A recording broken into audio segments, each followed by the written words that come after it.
നിങ്ങൾ എന്തു പറഞ്ഞാലും എനിക്ക് അവനെ വിശ്വാസമില്ല. കഴിഞ്ഞ ഓണത്തിന് അവൻ കാണിച്ച കോപ്രായത്തിന് എൻ്റെ അച്ഛൻ ഈ വീട്ടിലോട്ട് കയറിയിട്ടില്ല, അറിയാവോ? എന്റെ പൊന്നു രാജി, നീ ഇങ്ങനെ രാവിലെ നെഗറ്റീവ് അടിക്കാതെ. കഴിഞ്ഞ ഒരാഴ്ചയായിട്ട് ഞാൻ അവനെ ശ്രദ്ധിക്കുക. അവനിപ്പോ നല്ല മാറ്റമോ. ശരിയാച്ചാ, ഞാൻ ഇന്നലെ കൊച്ചാട് ഇവിടെ കിടന്നറിയേ. എനിക്ക് എന്നിട്ട് കള്ളിന്റെ പാടിയൊന്നും എടുത്തില്ല. വീട്ടിൽ പെണ്ണെ, ഇനി എങ്ങാനും അവന്റെ കൂടെ ഉറങ്ങാൻ പോയാലുണ്ടല്ലോ നല്ല പേട വെച്ച് തരും ഞാൻ. വെള്ളം അടിച്ച് ബോധമില്ലാതെ കിടക്കുന്നതിനൊക്കെ എങ്ങനെ വിശ്വസിക്കാനാ? നീ എന്താ രാജി ഇങ്ങനെയൊക്കെ സംസാരിക്കുന്നത്? ഒരു ചെയ്യുമില്ല. പിന്നെ ഒരു കാര്യം പറഞ്ഞേക്കാം, എൻ്റെ അനിയന്റെ കല്യാണം കഴിഞ്ഞിട്ടുള്ള ആദ്യത്തെ ഓണമാ. അവനും അവളും വരുമ്പോ കണ്ണനെ ഇവിടെ കാണാൻ പറ്റത്തില്ല. ഓണായിട്ട് പിന്നെ അവൻ എങ്ങോട്ട് പോകാനാ? എങ്ങോട്ടേലും പോട്ടെ, അല്ല ഏതെങ്കിലും കൂട്ടുകാരുടെ കൂടെ പോകാൻ പറ. എടീപ്പ അവൻ കുടിക്കുന്നില്ലല്ലോ, പിന്നെന്താ? ആ അമ്മേ, കൊച്ച ഇപ്പൊ നല്ലതാ. വേണേ നീ ഒന്നും മിണ്ടായിരുന്നേ. ദേ ഗോപിയേട്ടാ, അവരെ വിടണ്ടേ, ഞാൻ അവരോട് വിളിച്ചിട്ട് വരണ്ടാന്ന് പറയും.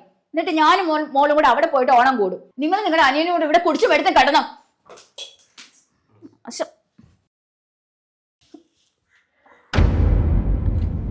മോളുടെ കുലിസെന്തേ?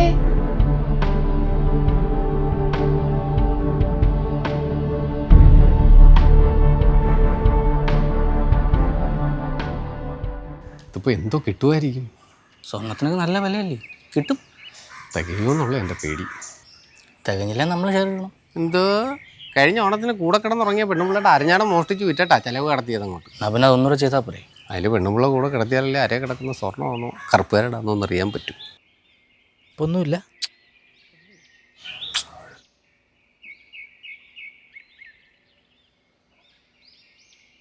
എന്തുവാണ് പരിപാടി? ഇത്തവണ യവന്മാർക്ക് ഓണച്ചെലവ് എല്ലാവരെ, പിന്നെ കുറച്ച് ഓണക്കോടി മേടിക്കണം. ഇതിപ്പം ഈ കാശ് അതിന് തികയോന്നുള്ള സംശയം.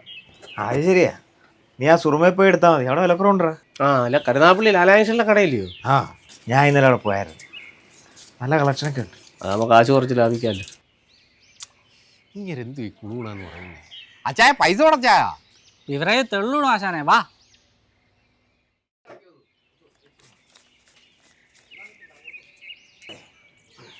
ശരി എന്നാ കാണോ.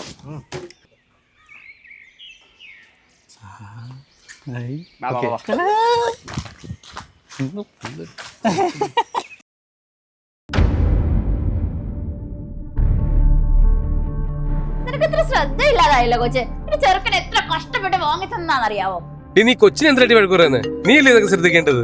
ഇനി എന്റെ തോളിലോട്ട് കയറിക്കോ.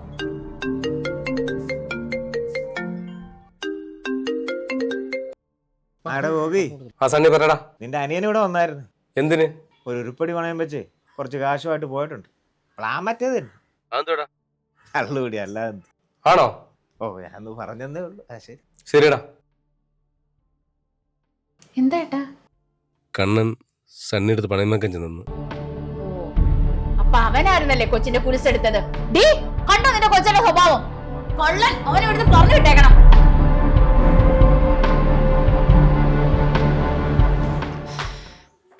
അനുമോളെ, നീ ഇന്ന് ബീവറേജിൽ പോയിരുന്നോ? അത് കുട്ടന് നീ പോയോ ഇല്ലയോ?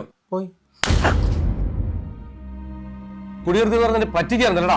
ഞാൻ കുടിച്ചിട്ടില്ല ചേട്ടാ. കൊള്ളം, എന്റെ കൊച്ചിന്റെ കുലിസായിട്ടാ. കുടിച്ചോ? നിങ്ങൾ ഇതെന്തൊക്കെയാ പറയുന്നത്? നിനക്ക് കള്ളു കുടിക്കാൻ വേണ്ടി എന്റെ കൊച്ചിന്റെ കുലിസ് നിന്ന് കെട്ട്. നാളെ നീ എന്തൊക്കെ ചെയ്യുന്ന എനിക്ക് യാതൊരു വിശ്വാസവും ഇല്ല. അതുകൊണ്ട് ഇന്ന് നീ ഇവിടുന്ന് ഇറങ്ങണം. എനിക്കിങ്ങനെ കള്ളനായ ഒരു അനിയനെ വേണ്ട. ഇറങ്ങി പോടാ കൊള്ളക്കുടിയാ.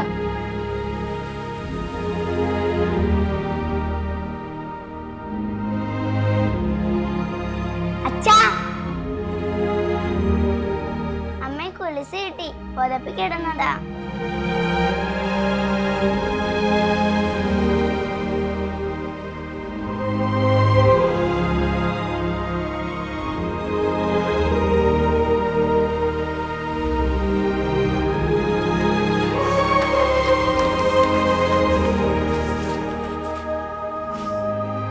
ഇതൊക്കെ വാങ്ങിയതേ നമ്മൾ അമ്മ എനിക്ക് മരിക്കുന്നതിന് മുമ്പ് വന്ന മോതിരം പണം വെച്ചിട്ടാ.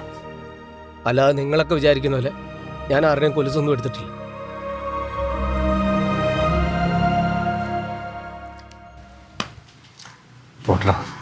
ദൈവത്തിനെ ഞാൻ കുടിച്ചിട്ടില്ല.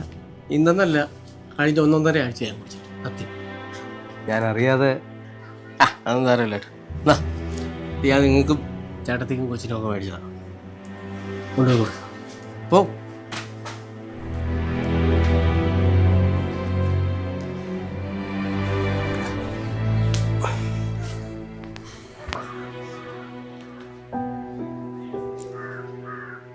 അച്ഛൻ തല്ലിയപ്പം കൊച്ചായിക്ക് വേദനിച്ചോ? ഏയ് കൊച്ചാക്ക് ഇതിനു മുമ്പ് തല്ലി കിട്ടിയിട്ടില്ല. എന്നിട്ടെന്താ കണ്ണ് നിറയുന്നത്? അത് നമ്മൾ കക്കാത്ത ഒരു കാര്യത്തിന് നമ്മളെ തല്ലുമ്പോൾ നമ്മുടെ ശരീരത്തെക്കാളേറെ മനസ്സ് വേദനിക്കും. അതാ. ഹാപ്പിയാണ്.